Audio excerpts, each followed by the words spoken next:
किसान और इसकी औलाद की कहानी। एक गांव में एक मेहनती किसान रहता था। किसान का नाम रहमत अली था। रहमत अली गरीब था, लेकिन इसके पास एक छोटा सा खेत और कुछ जमीन थी जहां वो दिन रात मेहनत करता ताकि अपनी औलाद के लिए रिस्क कमा सके। रहमत अली के 3 बेटे थे। बड़े बेटे का नाम अकरम, दरमियाने का करीम और सबसे छोटे का नाम नईम था। तीनों बेटे जवान और तंदुरुस्त थे, लेकिन उनमें एक बड़ी कमजोरी थी, वो मेहनत से जी चुराते थे। दिन रात खेल कूद में लगे रहते और काम करने से कतराते थे। रहमत अली अक्सर उनसे कहता, बेटू, जमीन ही हमारी असल दौलत है। अगर तुम मेहनत करोगे तो ये खेत तुम्हें कभी भूखा नहीं रहने देंगे। लेकिन बेटे हंसकर कहते, अब्बा जी, आप बूढ़े हो गए हैं, हमें जिंदगी का मजा लेने दें। मेहनत हम बाद में भी कर लेंगे। यह सुनकर किसान का दिल टूट जाता, लेकिन वो सब्र करता।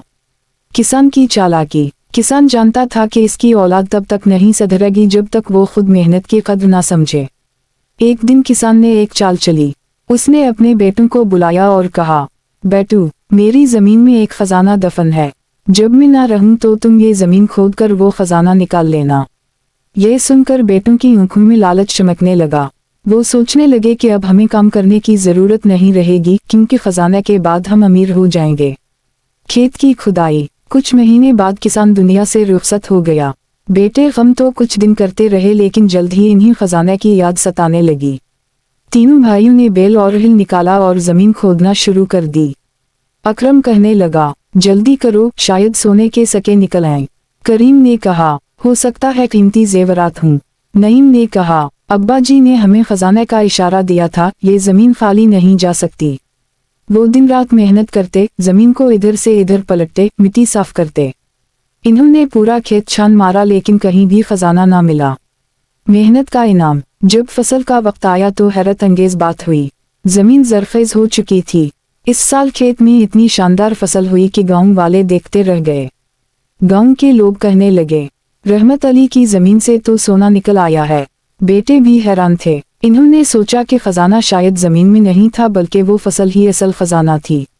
सबक की समझ। अकरम ने कहा, अब्बा जी ने हमें धोखा नहीं दिया, बल्कि सबक दिया कि असल खजाना मेहनत है। करीम ने कहा, हमने सोना नहीं निकाला, लेकिन हमारी मेहनत ने खेत को सोना बना दिया। नईम ने कहा, अब्बा जी चाहते थे कि हम सुस्ती छोड़कर जमीन से जुड़ जाएं। तीनों भाइयों ने अहद किया कि वो कभी मेहनत से मुंह नहीं मोड़ेंगे। इसके बाद वो मेहनती किसानों की तरह काम करने लगे और दिन बदन इनकी जिंदगी खुशहाल हो गई। कहानी का सबक।